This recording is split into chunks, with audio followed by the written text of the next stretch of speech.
hot and humid climate, traditional and vernacular architecture. So under the introduction, the world faces challenges of climate change and energy efficiency. Passive shading strategies have become increasingly important in high-rise residential buildings, especially in hot and humid climates. So you might ask why I decided to go for passive shading strategies. Agreed and admitted there are other passive strategies, passive design strategies affiliated with energy efficiency, but I opted for passive shading strategies because they are the most easily retrofitted when it comes to a bulk of existing buildings which have no consideration of energy efficiency. It's also a low-cost form of passive design strategies in the sense that it encompasses households of different status, from the high income to the low income earners. Also, the use of vernacular and traditional buildings can be invaluable for contemporary modern architecture in terms of passive cooling techniques through passive shading. This study explored the implications of passive shading strategies for high-rise residential buildings in hot and humid climates, drawing on lessons from vernacular and traditional buildings within the major ethnicities in Nigeria. The problem statement goes as follows. There's a huge stock of high-rise buildings which do not have energy optimization considerations. The passive shading strategies can reduce heat gain and improve indoor thermal comfort, but their effectiveness depends on various factors such as building orientation, facade designs, and local climatic conditions. Therefore, there's a need to evaluate the performance of different passive shading strategies and configurations in specific contexts. For the research aims and objectives, the aims of the study was creating awareness on towards professionals of the importance of energy optimization, while the objectives were to analyze case studies of vernacular and traditional residential buildings that use passive shading strategies and extract design principles and lessons learned within, to evaluate the performance of these strategies in terms of reducing heat gain and enhancing thermal comfort. Lastly, but not the least, to identify the most suitable passive shading strategies for different contemporary high-rise residential buildings of hot and humid climates within Nigeria. The purpose of the research highlights the effectiveness of passive shading strategies in high-rise residential buildings of hot and humid climates based on lessons learned from vernacular and traditional builders, and also to provide suitable guides for professionals and researchers. The significance of the study is majorly to contribute to sustainable significance. Our passive shading strategies can reduce energy consumption and improve indoor thermal comfort, which is crucial in regions with high temperature and high humidity. The study of vernacular and traditional buildings can provide insight into how local communities have adapted to their environment over time. The research questions that guided this paper were: what are the most effective passive shading strategies for high-rise residential buildings in hot and humid climates based on lessons from vernacular and traditional buildings? How do these strategies perform in terms of reducing heat gain and enhancing thermal comfort? And lastly, what are the implications of these strategies for energy efficiency and indoor thermal comfort? Design methodology speaks about two major components, which firstly is the study area which happens to be Nigeria, and then the means for data collection. The means for data collection followed a mixed approach where we have the qualitative methods under which has subjective indicators and quantitative methods which has objective indicators. Other forms for data collection are desktop review of relevant peer-reviewed articles from peer-reviewed journals associated with passive shading strategies by vernacular and traditional builders, field study of the vernacular and traditional buildings in regions within the context of Nigeria to observe design features and shading techniques. There was also case study analysis, which was drawn from the review of relevant literatures associated with the most effective passive shading strategies associated mainly with high-rise residential buildings in hot and humid climates.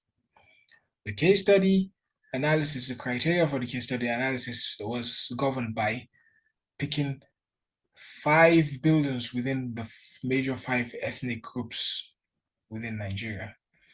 The reason for this is because Nigeria is a very vast region with multiple ethnicities, and each of them having distinct architectural features.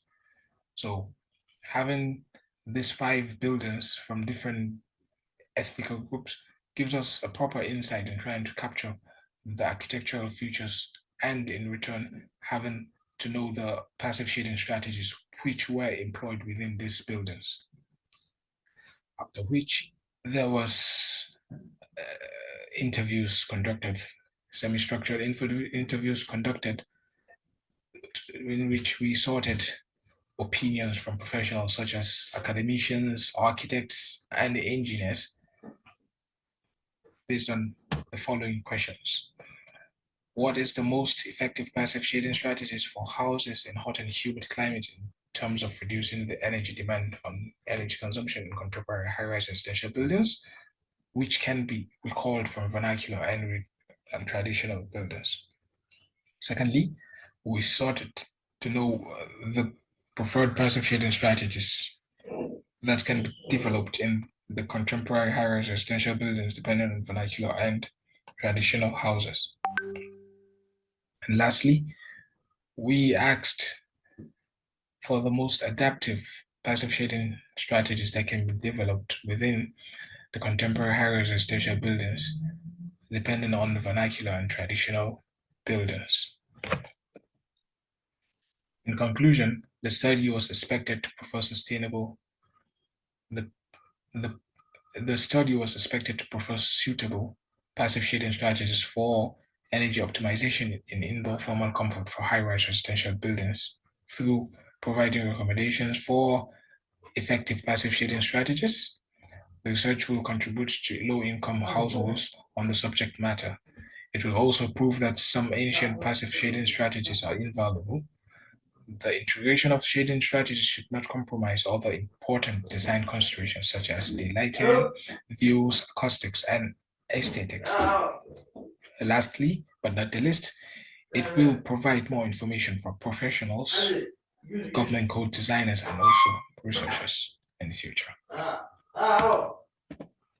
Thank you.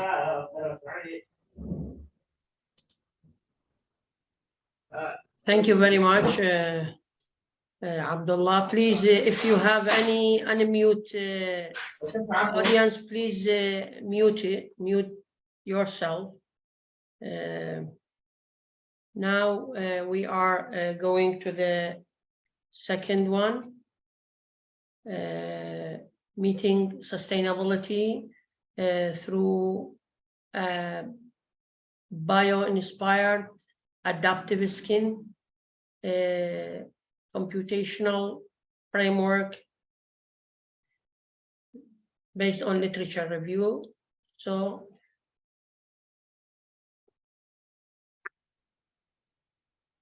hello everybody, it is my pleasure to participate in this conference, and I would like to take this. Before to start, sorry, Mariam, are there or not? Mariam, are you there? She's coming. She's joining. Okay. So we will start. To thank all conference organizers. My name is Mariam Al-Fadl, and I'm a PhD candidate in the architecture program offered by the Department of Architecture and Interior Design in University of Bahrain. This research was done with full support of Dr. Islam Hamdi Al-Ghunaimi. The research title is about meeting sustainability through a bio-inspired adaptive skin framework, a literature review.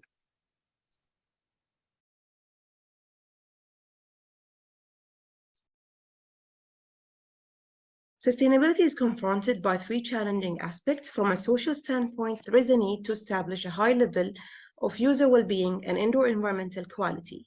Simultaneously, from an environmental standpoint, there is a need to reduce building energy consumption and mitigate building-related environmental consequences. Several novel building envelopes, technologies, and concepts have been offered as a solution for improving indoor qualities and minimizing environmental impact during building life cycle, even though most likely the condition of existing building is still rigid and energy consuming, that increases the global warming and reduce the building performances. According to current sustainable standards, building envelope must behave as energy efficient mechanical systems able to react to non-continuous changing external conditions. In practice, this means that to reach the prescribed levels of efficiency and functionality, the facade needs to change and adapt to the current changes of the environment. Therefore, the adoption of adaptive facades provide opportunities for significant reductions in building energy use and CO2 emissions while preserving the thermal and comfort of occupants. The building adaptation can be observed into two dimensions, which is analyzed from two different architectural perspectives. First, the relationship between architecture and the users, and the second, the architecture and the environment. Therefore, the context of a building is represented as a double data set who has at its base of performance-oriented architecture. The concept of adaptability is evident in natural systems that survive extensive environmental changes. Mimicry evolved as a leading source of inspiration for adaptive architecture, especially with the aid of computational design. Therefore, bio-inspired adaptive skin is vital in reducing energy consumption and carbon gas emissions. Although considerable research has proposed some bio-inspired adaptive skin models and framework, the application of bio-inspired adaptive skins still needs to be improved. The research discusses the challenges application of biomimicry as a design tool in architecture. Despite the availability of various biomimetic design strategies, there is a need for a more systematic design tools to identify relevant species or natural systems and abstract the associated generic principles for building envelope design concept generation. In this context, this research aims to compare and evaluate the existing methodologies to identify similarities and differences, then builds upon existing knowledge to propose a comprehensive design approach toward designing bio-inspired adaptive building skins. Thus, the following questions emerged: how to meet sustainability through adaptive skins, and what are the existing methodologies used to generate design ideas for building skins? By that, designers will be assessed in developing new contexts and creative layers for responsive skins in future. The significance of this research is evident in the capability of adaptive skins to optimize its form and function in real time, which prioritize its importance as a future design approach to meet sustainability targets and the 2030 vision. The scope of the research suggests that a cross-disciplinary study, which is vital to benefit from other fields and create relevant connections to architecture and the built environment. In this research, it follows an analytical reduction that is divided into three parts. The first part is the theoretical review, which looks into the connection between sustainability and bioadaptive skins and the design approaches and methodologies. Then followed by analytical study, which examines the existing methodologies and existing examples. And finally, it would lead to a practical proposal that would frame a conceptual design framework to guide the future design. In the theoretical review, it will cover the definition of the bioapps, and then followed by important development, and find the relationship between bioapps, energy efficiency, and computational design. So in order to start with the definitions, the term bioadaptive building skins can be broken down into three categories. First, we'll be defining each terminology separately and then collectively to derive the definition of bioapps. Note the broad spectrum of terms used in parallel. Biology connected with the science of biology, the processes that take place within living things. Adaptive refers to the ability or to adjust or change in response to new or changing circumstances, situations, or environments. It involves being flexible, resilient, and able to learn from experience in order to improve performance or outcome. So in biology, adaptive refers to the traits or behaviors that have evolved to help an organism survive and thrive in its environment. It is worth mentioning that for the word adaptive, there's a wide spectrum of terms that is used alternatively, which is similar to smart, dynamic, responsive, intelligent. It is important to know the differences between them. Building skins refers to the exterior surface or envelope of the building that separates the interior environment from the external environment, which includes the materials component that would make up the outer layer of the building, such as wall, roofs, windows, doors, and cladding. Biometric research has inspired architects, scientists, and designers to go deeper into the natural world, down to the macroscopic levels, to find answers to sustainable design challenges by imitating biological systems that have previously solved them, solutions that have evolved over billions of years. The bio-apps development has emerged from integrating two topics, which is the biometric as a design generator and the building skins as a design product. Yet, the development is still most likely in the literature rather than being applied in practice. Today, a wide range of design fields has emerged and varied building performance data has been measured and optimized, which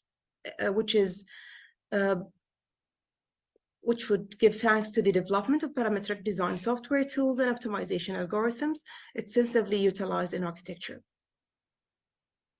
Several systems have been developed to enhance building environmental performance to reduce operational energy demand. However, there is still potential for improving methods for responsibly controlling daylight and solar gain while facilitating renewable energy generation.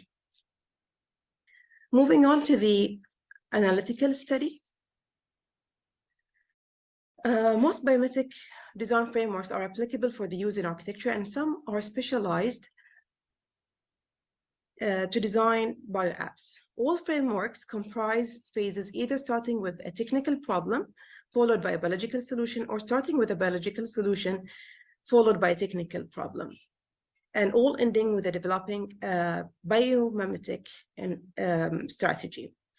In this analytical study, we looked into frameworks that actually start from design to biology, which is starting with the multi-biomechanism approach, then the living envelope, the Dane Biomimicry 3.8.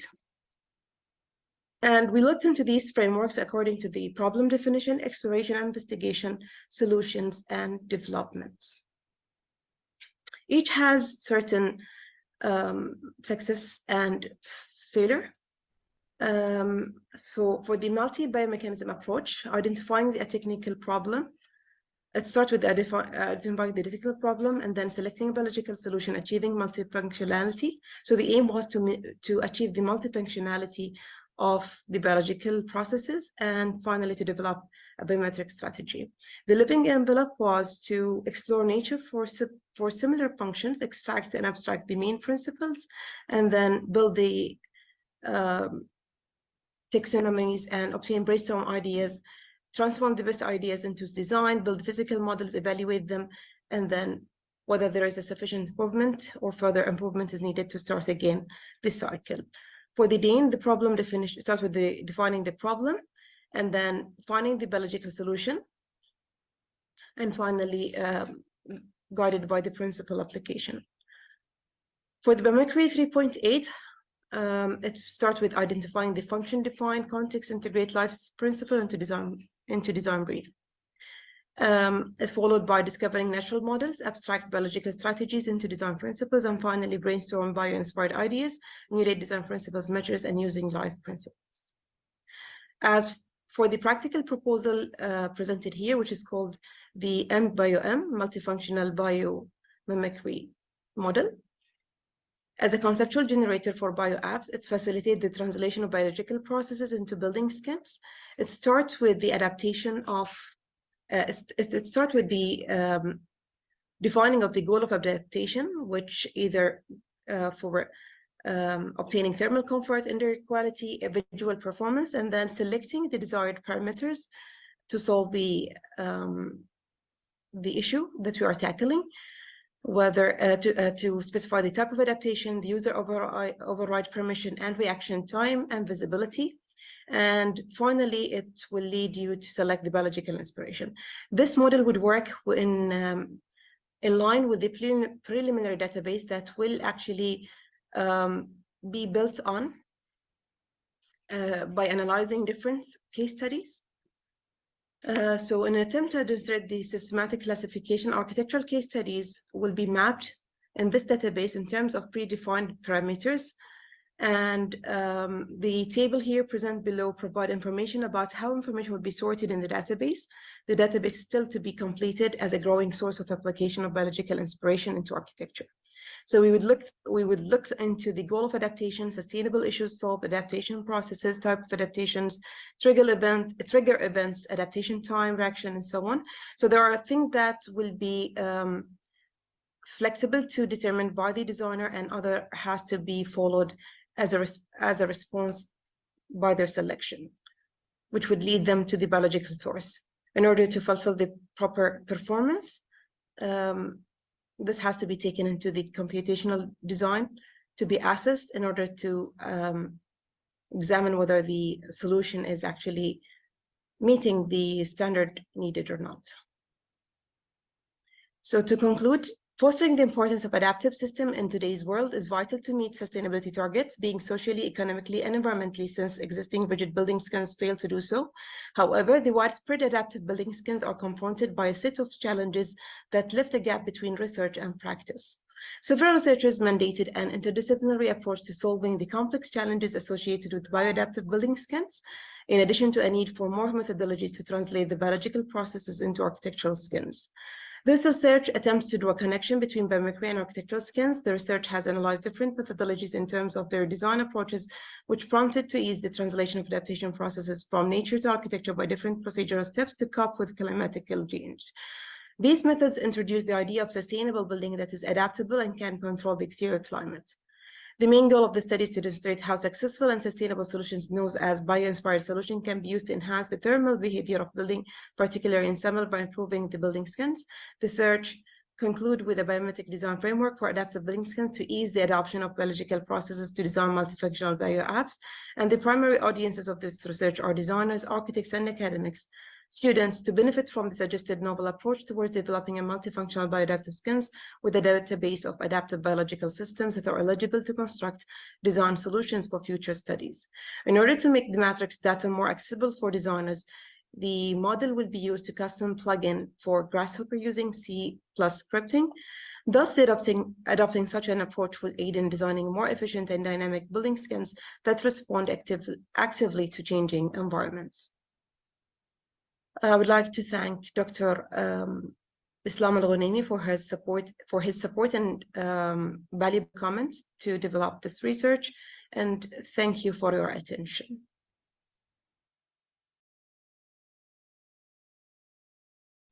Thank you very much for your presentation. We are going to come back to you later to discuss something and get some questions from the audience. Now, I am going to share the third paper we have here, the energy efficiency of buildings between architectural design and the inhabitant behavior, case study, a residential building, Guilma, Algeria. PhD student Ikram Harbi, are you here? Or Dr. Hana Salah? Anyways, we are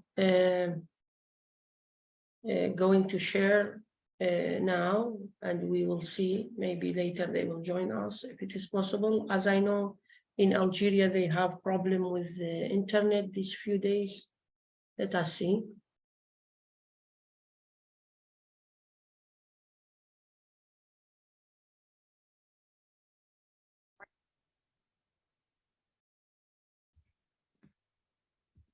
Hello, dear listener.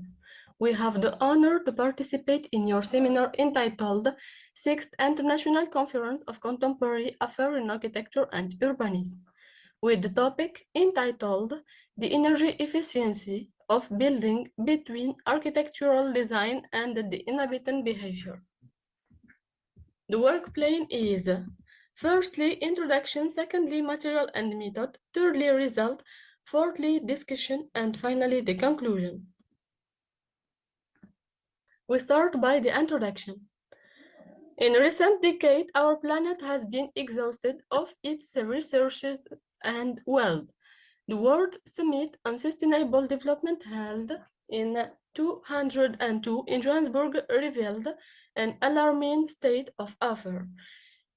This summit subsequently paved the way for a set of international conventions in 2005 that led to the entry into force of the Tokyo Protocol, which stated that sustainable development, the fight against climate change, the reduction of energy expenditure in building, and the reduction of greenhouse gases emission are major requirements.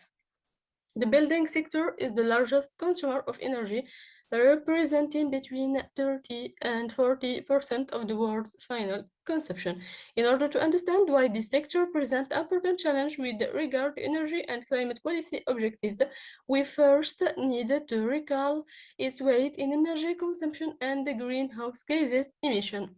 The main objective of the paper is to highlight the relationship between occupant behavior and its implication for residential building design. This study examines methodology that investigate energy practices in residential building through survey. Material and method.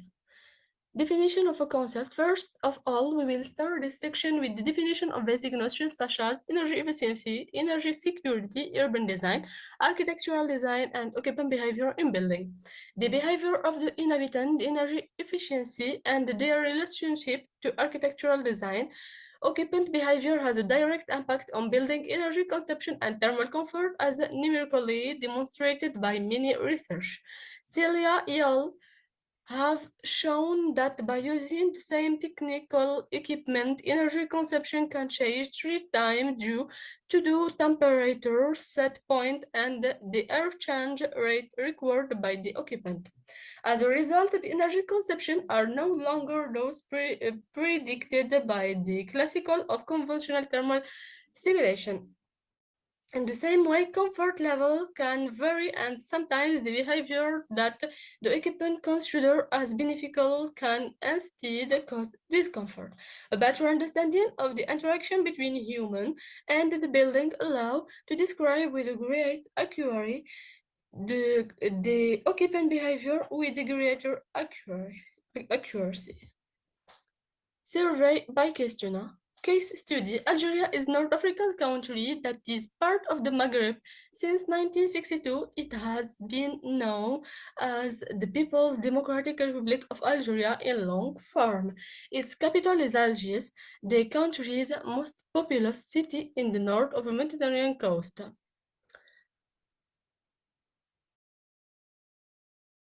Our case study is about the wilaya of Gelma, which is an Algerian wilaya located 16 kilometers southwest of Annaba, 110 kilometers east of Constantine, 60 kilometers from the Mediterranean Sea, and 150 kilometers from the Tunisian border. The wilaya of Gelma created in 1974. It was set up as a mixed commune in 1854. Then as a chief town of district in 1858, before being promoted to chief of wilaya in 1974. In its urban growth, the city of Gelma has seen several successive forms of urbanization, and the current city is the result of its historical evolution. It can be distinguished by 3 important periods of urbanization and the 3 types of urbanization. The European core in great pattern, spontaneous urbanization, and planned urbanization. The city of Gahdur presents these particularities that we will address in this article. The city Gahdur Tahar is located in the center of Galma.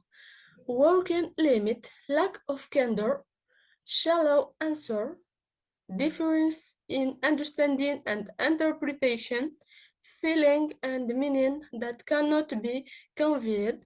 Some questions are difficult to analyze. A respondent may have hidden interest, insufficient customization, unanswered question, and finally, accessibility issues. Result and discussion. The study perimeter is characterized by a type of collective housing with the presence of 5 individual houses scattered in the study area. The size of the dwelling is between F3 and F4, which do not meet the need of the Algerian family who are respected for the built environment. The block have a typical plane. Each plane has 4 apartment circulation spaces and a common staircase located in the central part. The buildings are characterized by high energy demand, low building envelope insulation, single glazed window, and low efficiency equipment. Field study.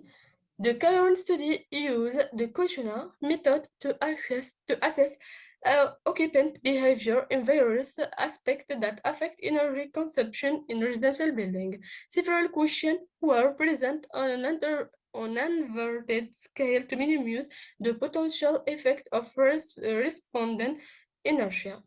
A built questionnaire was then distributed to answer validity and to show the ambiguity and accuracy of respondent perception.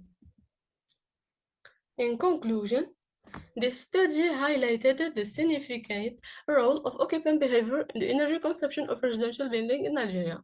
In addition, the potential for reducing energy consumption through action, double glazing, and use of high-performance systems, and raising occupant awareness of the impact of occupant behavior model on optimizing energy consumption. Therefore, it is important to improve the accuracy of understanding and predicting occupant behavior given its impact on building energy performance. The study aims to answer the question how do occupant behaviors affect energy consumption in a residential neighborhood using a questionnaire. The main findings and future research are summarized as follows.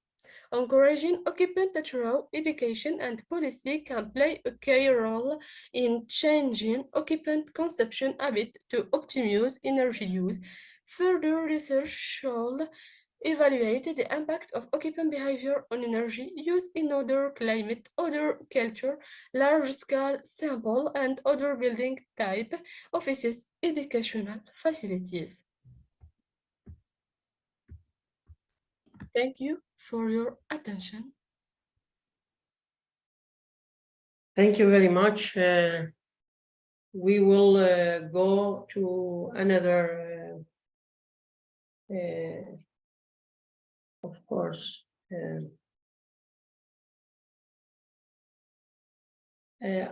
I think improve pedestrian environment is not applauded.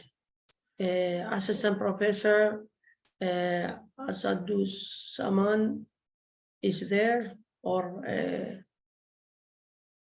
Mahiyat, because if they are there, we can make them to share by through their computer, if it is possible. Otherwise, I will go to take one from the third round table, the transition to integrated renewable energy by PhD candidate Amal Kirati. Are you there, Amal?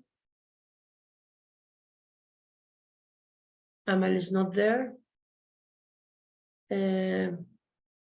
So let us take one from, like, what about modeling the energy demands of a residential building using artificial neutral network? Dr. Bukarata is not there also. So we will start with the transition to integrated. I will see if it is possible. Since we have time, I will start it now.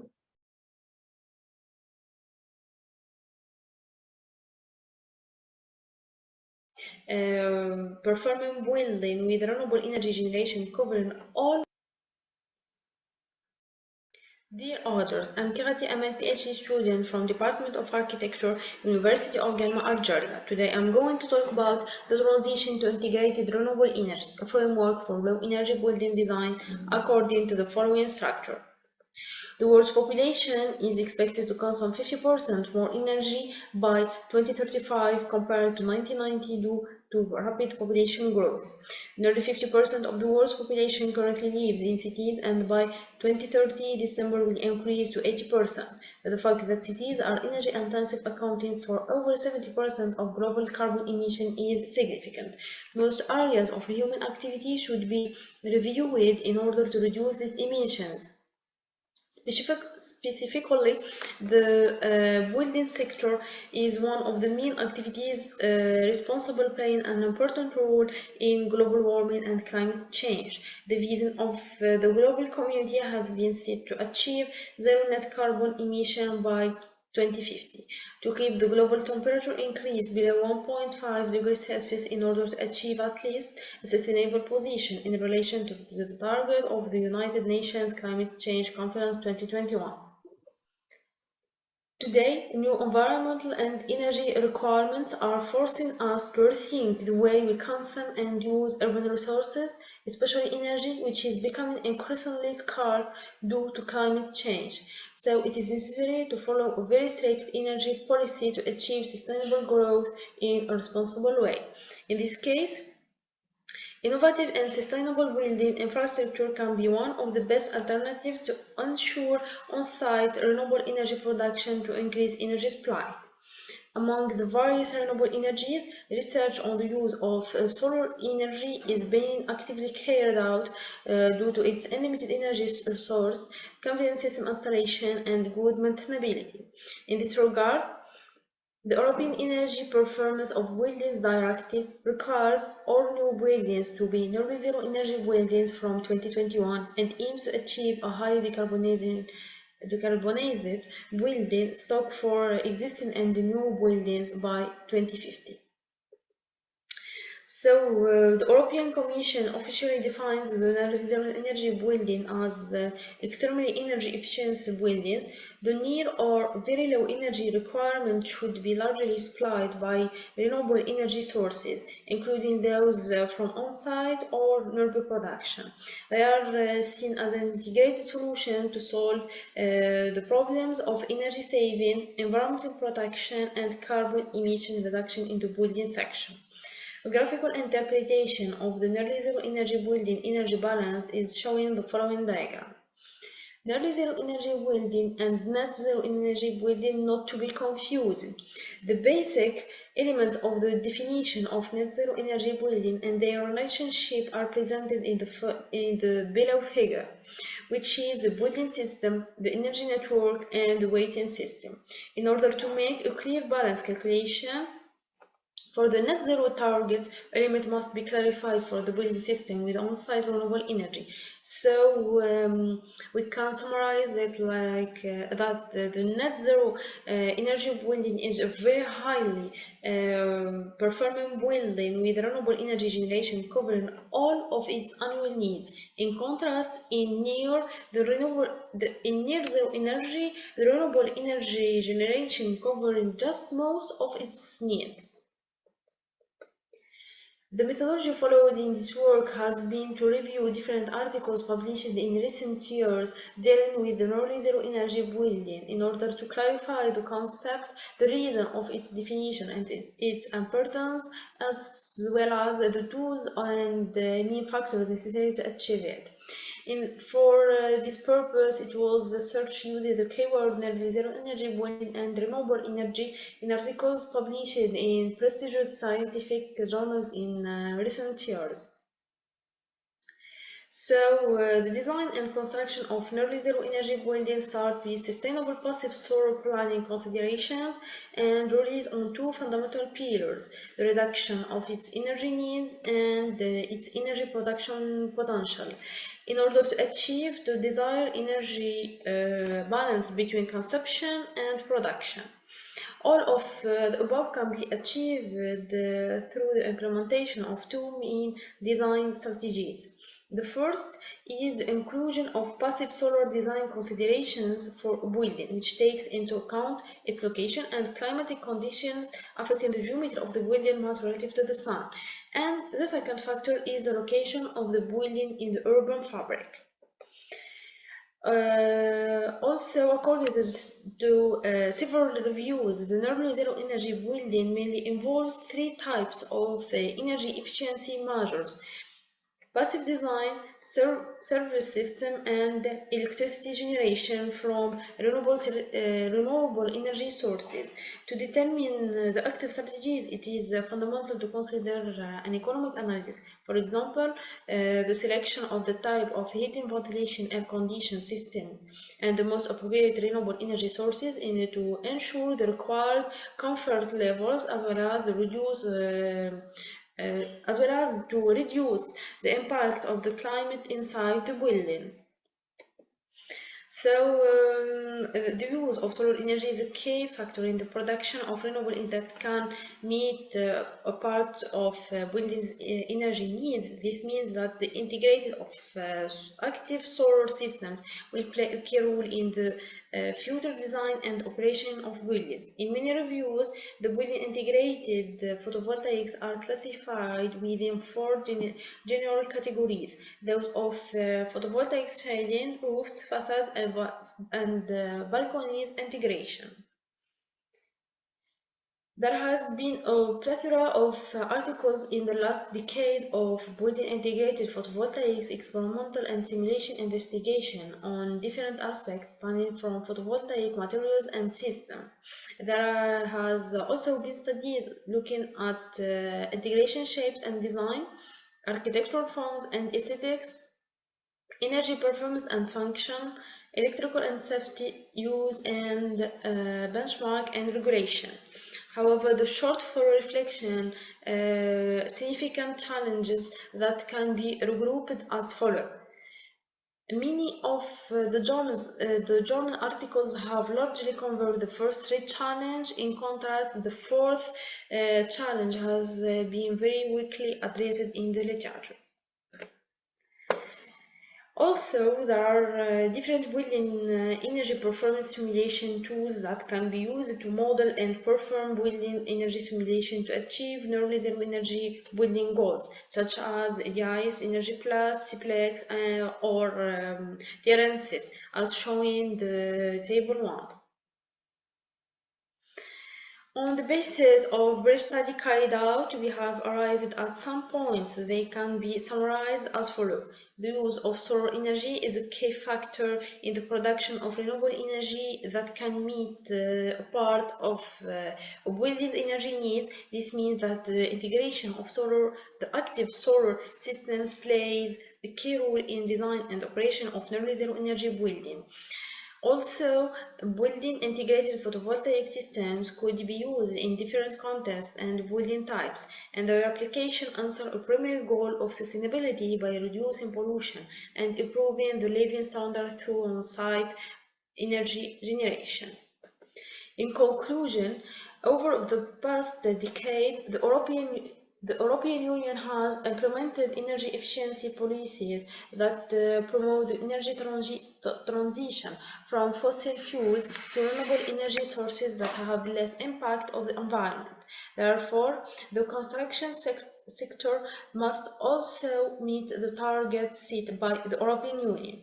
The main objectives of the nearly zero energy building model are to reduce energy needs to improve energy efficiency. An important rule An important role is played by the heating and cooling systems that must be used to cover the extremely low energy needs and must be powered mainly by renewable energy, such as the use of solar energy, which is a key factor that can meet all or part of energy needs of a building. Thank you for your attention.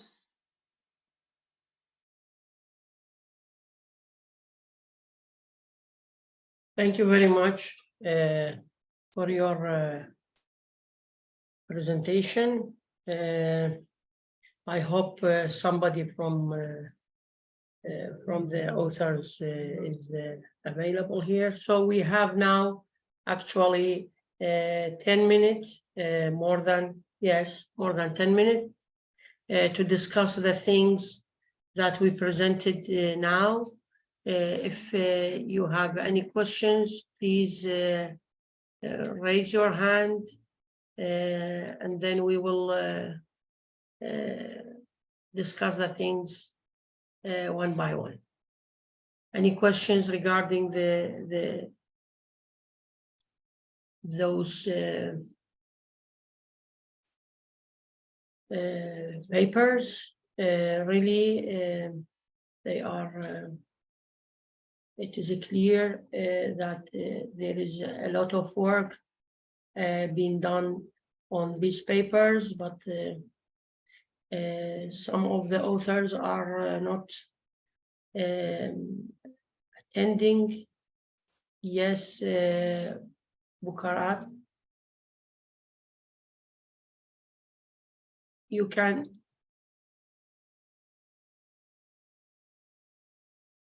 Okay, Bukarat.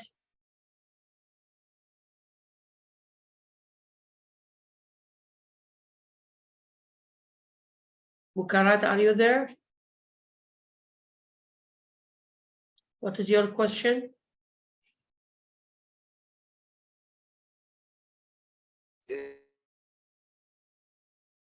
Bukarat, we cannot hear you well.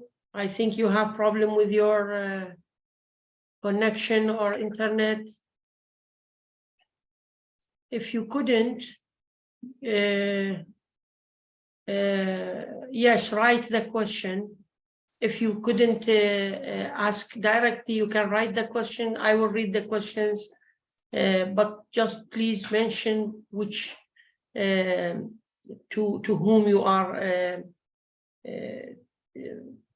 asking the question. Second presentation means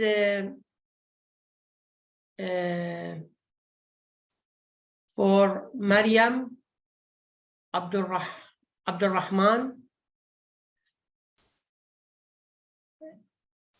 Yes, the adaptive skin. So, Bukarat, what is your question?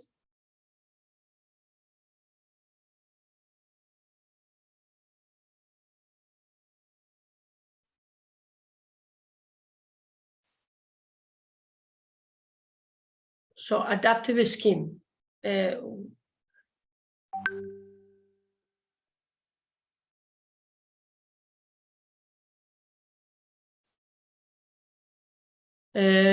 Bukarat asking if there are some studies showing the impact of adaptive skin on energy demand.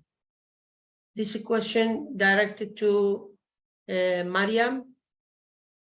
Are you there? Mariam Al-Fadil? Yes, hello, I'm here. Hello, Mariam, how are you?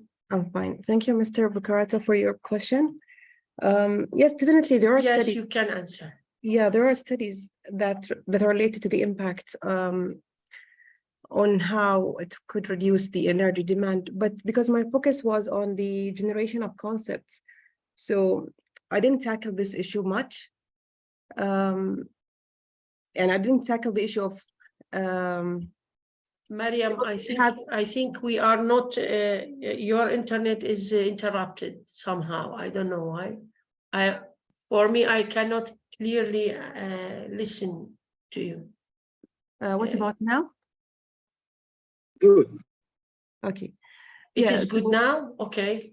Yeah, definitely there is a good impact of the adaptive skins on the energy demand, but the scope of my research was mainly about the generation of the concept on how to design those skins.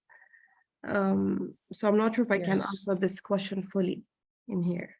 Yes. The literature review. You haven't. You hear me before? Yes, somehow I can hear a little bit. So you don't have a response now for this question. No, I don't have a full answer for it now. Okay, thank you. Okay. Thank you. Thank you, Dr. Bukarat.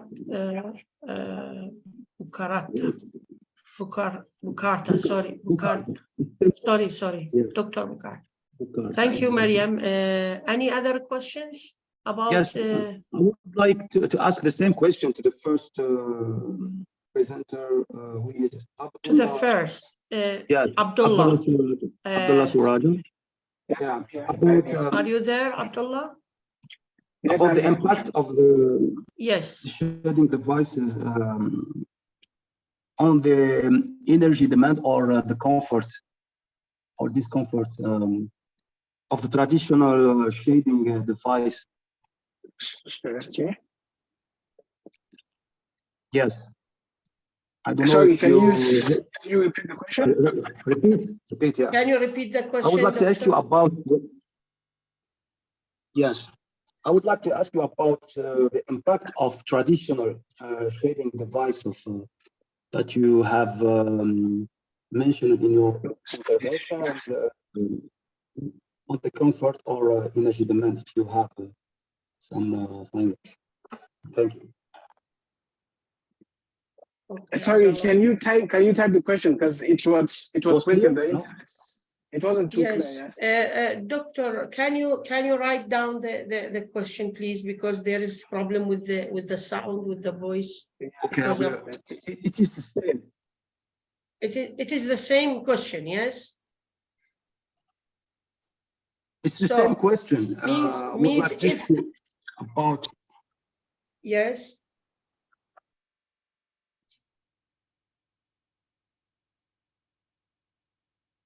If there are some studies showing the impact of, instead of adaptive reuse, the passive shading strategies on energy demand.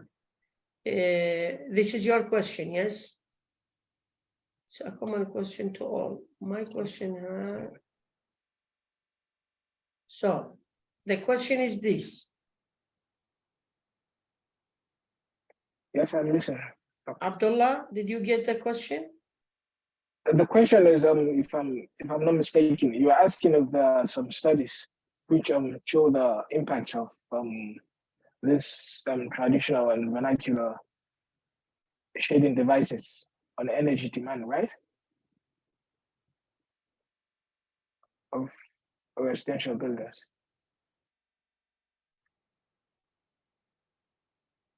Abdullah, can you type your Okay.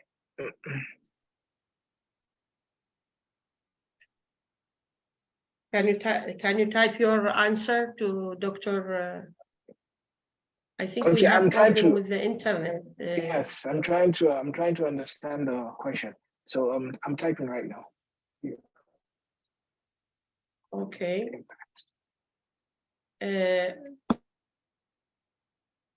Doctor, okay, Agnes asking, it is a common question to all. My question is, have the researchers take into consideration the cost? So this is for all of the researchers. If you have any answer, Abdullah and Mariam, about this, please feed give your feedback about this. Did you take, Mariam, are you there?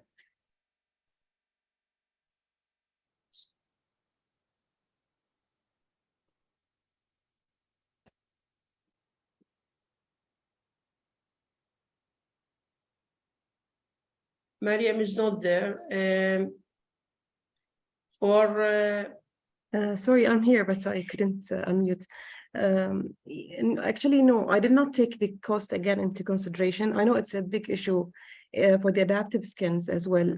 One of the main challenges that it's not well implemented is due to its highly cost. But I ignored this part as, in this stage because I wanted again to think about how to generate conceptual approaches for adaptive skins, and later on I might tackle this issue of cost and application.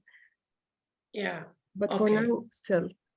So you didn't focus in your research on the cost because No. Since you have some limitations in your Yeah. thesis. Is it part of your thesis? Yes? Yes, yes. Okay. I have one question for you, Mariam. Sure. You took in the consideration regarding the adaptivity of the skin. You took in the consideration the visual comfort, inner air quality, and the thermal comfort, yes? Yeah. I didn't see the acoustic comfort.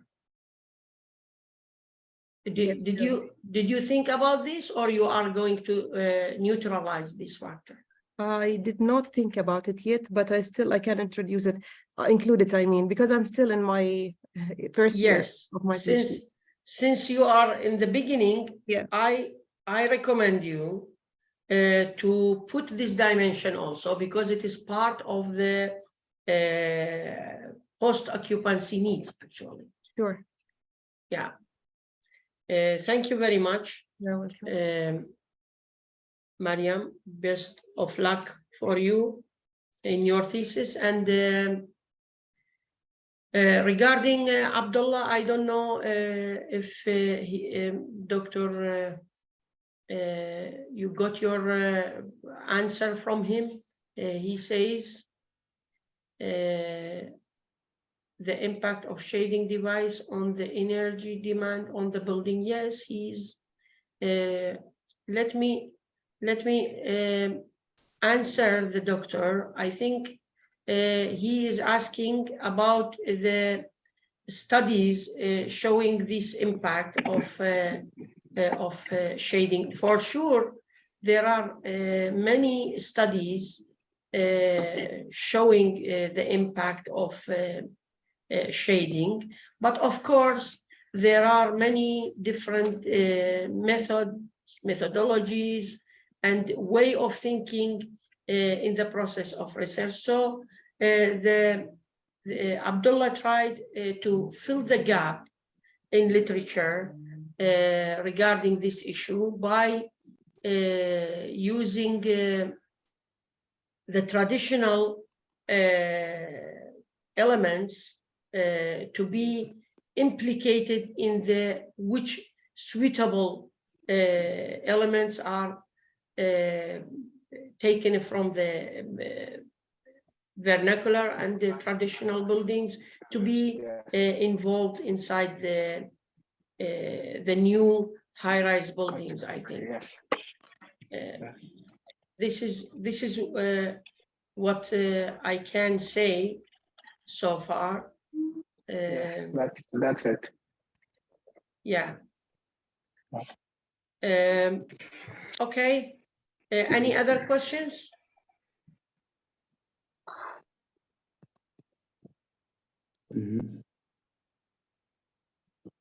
Do I have to talk about the cost implication of the shading devices as well? No, that's okay.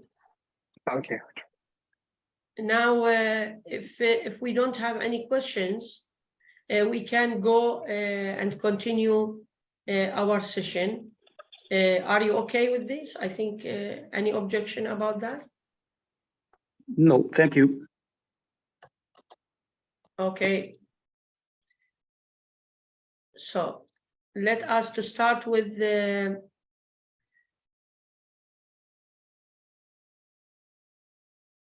Dr. Bukarta, modeling the energy demands of course, I had some questions regarding the energy efficiency of building between architecture and behavior. Unfortunately, I didn't see the attendant of, I mean, the authors were not attended. The transition of integrated renewable energy also, I couldn't see the assistant professor Asaduzaman or Mihayat Arif. I think they are from Algeria and they have problem with the internet, as I know. Okay, so we are going to modeling the energy demands. I am going to share the presentation now.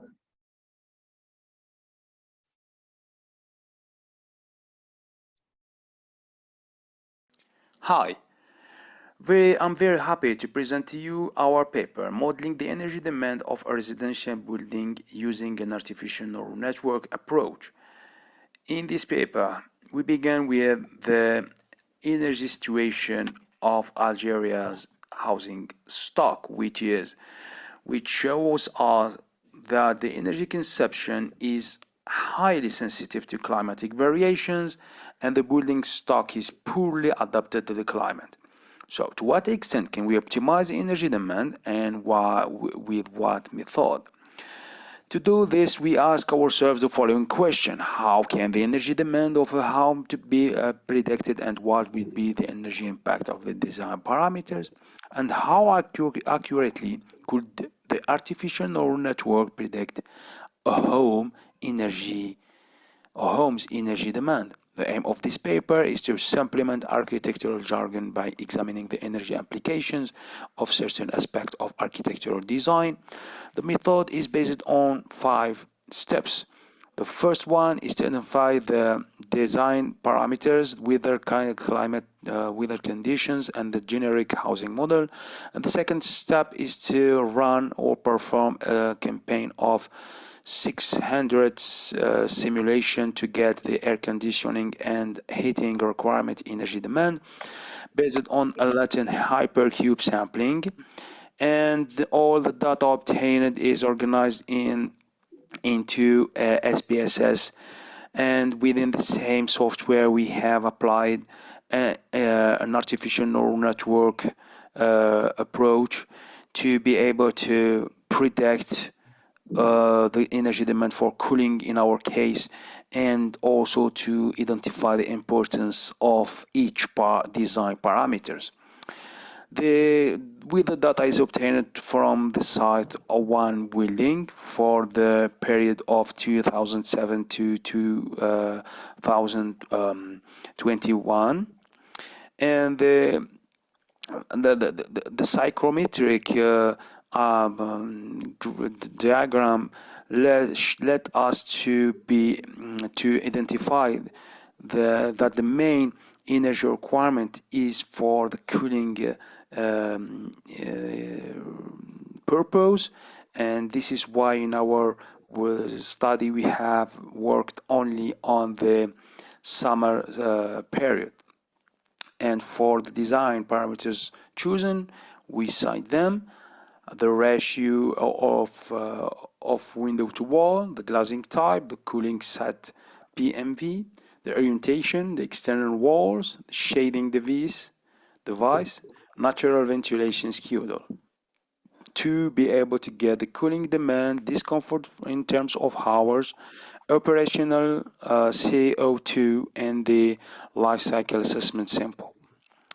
And this is the generic housing that we have used for our simulations. And this is the data obtained and organized as it is shown in this illustration. And as it is known, the architecture of artificial neural network is based on two main steps. The first one is to train the data, and the second step is to validate by testing the data. Our test training data is represented by 70% of the 600 simulation, which means 420 simulation, and for the testing sampling we used the 30% remaining, which means 180 simulation. And with the second step we have searched for the best activation or combination of activation function for the input and the output ones. The results are based on the accuracy of the model, which is represented by the sum of squares errors and the relative error also. And for the first step, for the purpose to identify the best combination between the activation function, we have found that the tangent identity combination could give the best model to predict the energy demand. And also the second point is to know the best number of hidden units. We have used the first step one hidden neuron or one hidden layer or neuron, and we have varied from 1 to 20 the number of hidden units, and we have found that the 13 hidden units is the best, present the best model to predict the energy demand. And this the QQ plot shows us that the power of the approach used, and the best case is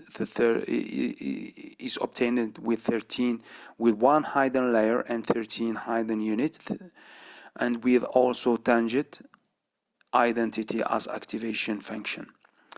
And for the last part of the importance of design variables, we get the external wall in the first situation, followed by the window to wall ratio, glazing type, building rotation, shading device, cooling set point PMV, and natural ventilation based on the under minimum temperature SCUDO.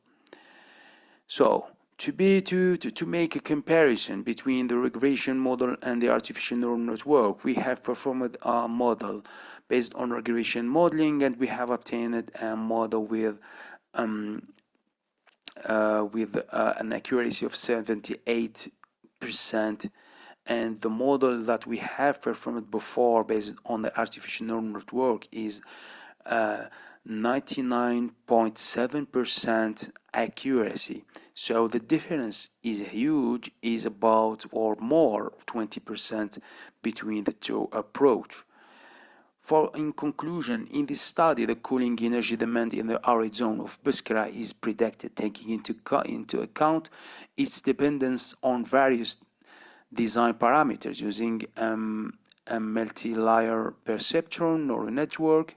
600 simulation dataset are created by varying the design parameters: external wall, glazing type, windows to wall ratio, natural ventilation rate, cooling set point, PMV, and the orientation. The optimal number of neurons in the hidden layer is first determined using this dataset for training and testing. The multi-layer perceptual network with a hidden layer, with one hidden layer of 13 neurons, performs well with the sum of square errors and relative error of 0.26 kilowatt hour and 0.00 15 respectively, it can therefore be said that this model can be used to predict cooling energy demand with a high degree of accuracy. It can therefore be assumed that the artificial neural network technique is effective.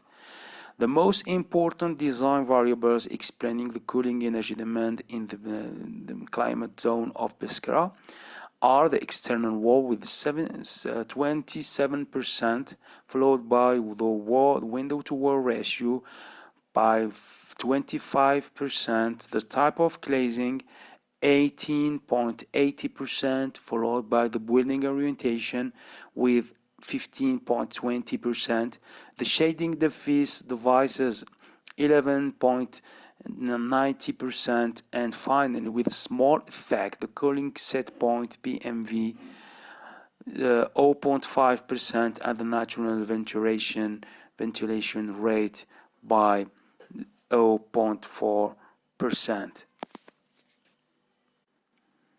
Thank you for your attention. Thank you very much, Doctor, for your valuable presentation. I am trying to go to the last presentation, which is hosting mega events in developing countries, a way to greening cities. Dr. Reham is here. Dr. Reham. And because she has no link on the schedule, so I cannot present her presentation. Also the same for Assistant Professor Asadul Zaman. Also, they didn't upload. Anyways, we have enough time to discuss the rich presentation of Dr. Bukarta. If anyone has questions to Dr. Bukarta, so floor is yours to ask him.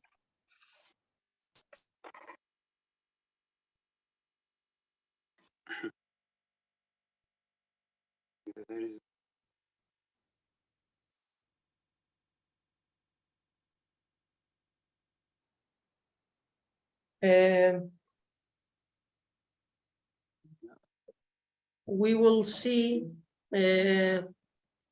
if you have no any question. I can go to my questions, actually. Okay. I want to ask you, Doctor, how much we can believe PMV over AMV? Means how much I can believe the computer simulations, let us say predicted mean vote, over the adaptive mean vote. I think you know what I mean. Yes. I mean, since you are doing this work, what about the human factor in this issue? Is that changing the results or not? Yeah, thank you. It's a very good question. So, in fact, in this study, we have directions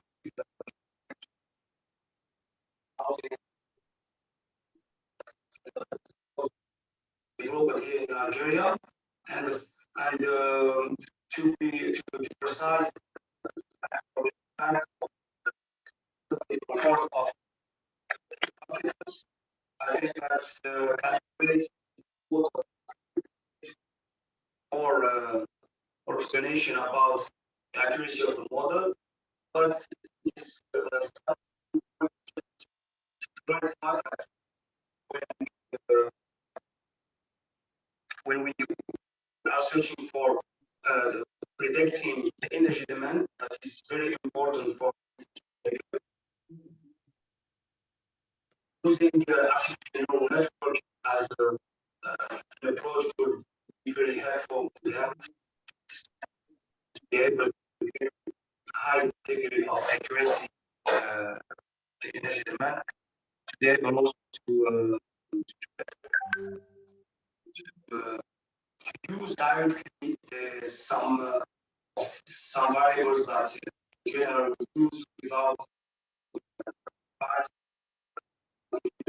by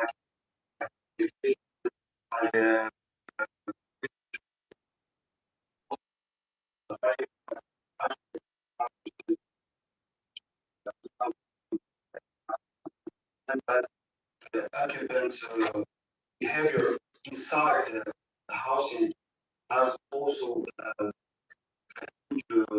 importance that we have naturally to take into consideration in further research. Okay. Despite the line was interrupted, I couldn't get clear answer, but I could evaluate. Another question I have regarding the WWR, Doctor. Yes. How much these WWR results can be changed if I change the material of the glazing? Is that affecting the ratio or not? Because yes. I didn't see the specific material. You are talking about the specific material in the glazing, yes? Yes. So yes. I didn't know what kind of material you are using. Of course, this material will be fixed in all the tests. You are yes. not going to change the materials. Materials isn't it? For the glazing? Yes, glazing. For glazing, we have used three types. The most used type here in Algeria is simple glazing, but the technology of the double simple glazing and double coating is also produced here in Algeria, but the occupants not use it because of the cost, and also in this region of the south of Algeria, the energy is financed partially by the government. This is why the occupants in this region really do not take into consideration of other type of glazing. But in this study, we have used three types, and naturally use simple glazing rather than double glazing. The window to wall ratio will automatically. So you already specified the type of the material in which the orientation in the building, and then based on that, then you made the simulation. This is what I mean. Oh, no. We have not fixed this. We have sampled. We have run the simulations all in the same time. I don't know if you can. Yes, in the same time.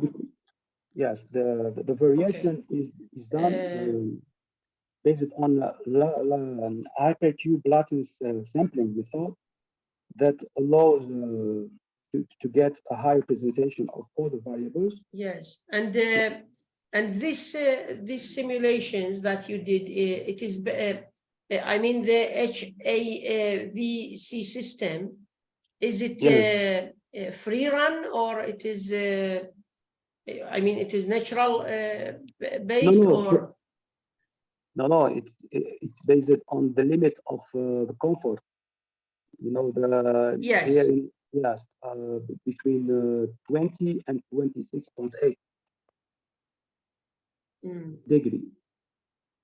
Okay, doctor, thank you very much. Can I ask a question? I had Can I ask a question, please? yes, Doc. Yes. Yeah, okay.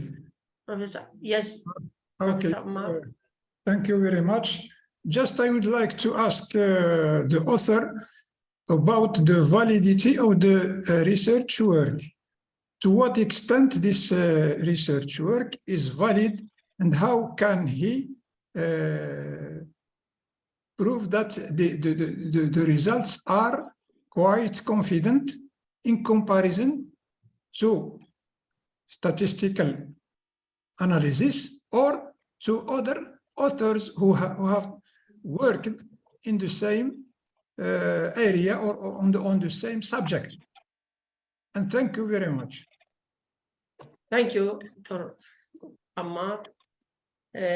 Did you hear the question, Dr. Bukarta? Not really. I didn't understand. He is asking about he is asking you about how you can approve the validity of the outcome of your research when you compare it with the other results in the place. Is it correct? I conveyed my questions. Yes. Ammar? Yes. Yeah. Yeah, this is the question. Yes. It's quite the same question that you have asked me later. So here in the study, I have said that they did not the calibration. It means that we have fixed the role of the occupants. So this study could be helpful for all architects. So who are not or capable to perform this kind of simulations. So it could help them to perform within the sketch phase stage to be more precise about the energy demand of their buildings. But our study could be comparable to other studies that they have not where they have not used calibration, and it is commonly used when the number of simulation is important. Yeah, this is my response. Did you get, Dr. Ammar, the answer? I get, but I haven't. I was not. It is not convincing because it should. Yeah. You should at least show that p-value. To what extent the p-value. Okay. I have mentioned here the two parameters that I've used. I have used the squares, the sum of squares errors, and I have used also the relative error. And both parameters that have used are quite very low. You know, the sum of squares errors are less than 0.26 kilowatt hour for this region, which is very important. And for the relative error is also below 0.0015, which is which means that the model obtained is very good in terms of predicting the energy demand. But this is theoretical. Theoretical, we can pretend any result, but the theoretical itself should be proved by an experimental work at least. Exactly. Or others' work. Yes, other words. No, I think that what we could say that will go to. I understand, Dr. The view of Dr. Ammar. Maybe he wants to make a comparison to find the differences or the similarity based on statistic works. Is it what I say? Is what you mean, Dr. Yes. Ammar? Yes. Okay. I think that he would say that this work has to be converted to the real energy demand. Is that what you would say, Dr. Ammar? Yeah. No, what I am, what I want to say, if anybody, any author can make an application exercise in simulating a problem and getting results. Only we change only the software. For example, this time we use Energy Plus, the others use Pleiades, and that's it, and get the results. But what is the rationale by choosing doing such simulation with this software? Is it confidential? Is it to what extent it is valid? We can apply it. Yes, look, Dr. Ammar, here in this study, we are giving such as a tool or head tool to artists in their sketch state. They are not in general using simulation tools. So this work can help them to be able to know, for example, if I change my simple glazing to be double or with double with low emissivity coating, what on what energy demand I could obtain. In this study is aiming to get that. But in real world, it's clearly that if we want to generalize our results to the practical side, we say that we have to make calibration. Calibration means that we have to make measurements in the housing, and once we have that, we have to calibrate our simulation to get -5% of error in predicting the energy demand of our housing. This time we could extend our results to be useful for architects and for decision makers. I don't know if you. Thank you very much. This led us to the following conclusion. That's normally you should present the limitation of your study.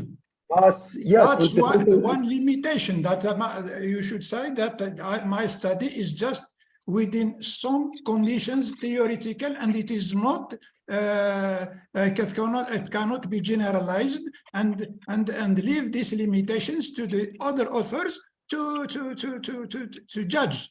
And yes, the study, what lacks in this study is the limitation of this study. If you cannot prove the validity, you should say, I cannot do that for this reason, that reason. Dr. Ammar, let me to have a parenthesis between this argument. It is actually interesting. I would like to mention one thing. Sorry? Dr. Ammar, I would like just to mention one thing to Dr. Ammar, that the limits are presented in the paper. In this presentation, I was limited to 10 minutes. This is why I have not mentioned the limitation of this work. But he could verify in my paper, the paper that we have presented, that the limits and this limits linked to the how to say, to implementation is actually to the calibration side that mentioned that Dr. Aman is mentioning here. Thank you, Professor. Thank you. Generally, all the studies, if we can say this is a scientific study, means it has the ability to be criticized. If we cannot criticize any idea or concept, it is not going to be scientific. So regarding the work of Dr. Bukata, what Dr. Ammar says, how can we see the validity? Of course, any simulation program can give you, as you said, different results according to different inputs. Exactly. The point is, as much as we have different data, we get different awareness. Or we can, as you said, it is different guideline for the designers to be more conscious of that.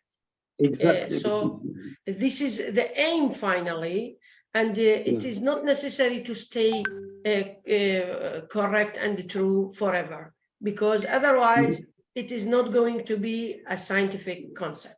Scientific concept should be criticized and always should be under the test, as the famous philosopher Bernard Russell says. So we are always looking for results and looking for the people who can defeat the results with new results. Can I say another word only? My criticism is not because of the research work in itself, but because I have I am a reviewer in 20 international journals, and I have this mind of criticizing work. But the work of Bocarta scientifically it is not reduced. It is good. I appreciate its work, but these points of validity, most of authors falls in it. They don't really take it seriously. Maybe I don't know, because sometimes because of time, he should publish as soon as possible. He should participate and leave the most important things is the validity of the study itself, because anybody can do a study. Anybody who has a software can get the results, but what about the software? Is the software in itself confident? Especially free software. This is why. Yes, yeah. This is why we have a conference, we have a meeting, we have a nexus. These arguments to reach such kind of observations, which can enrich the authors and enrich their research methods and methodologies in the future. Yes. Thank you very much. Oh, thank you very much. It was a wonderful session. If you have any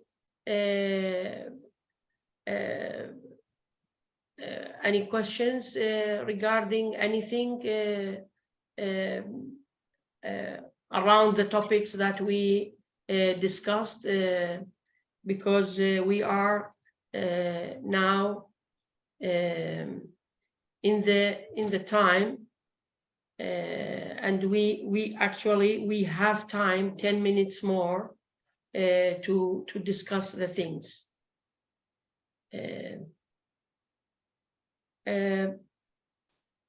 I have one question here. Could you please confirm if my present Kirati Amal, are you there?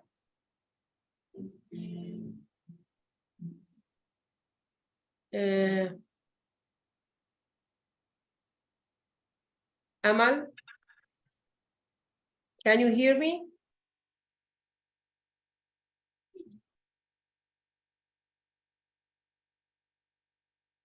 We presented your presentation in the beginning, morning time, and it was wonderful, but we don't know, we couldn't find you to ask you some questions. Are you there?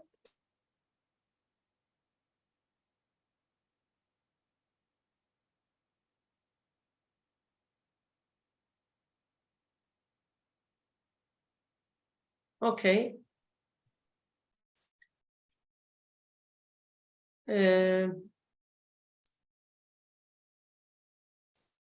For sure, the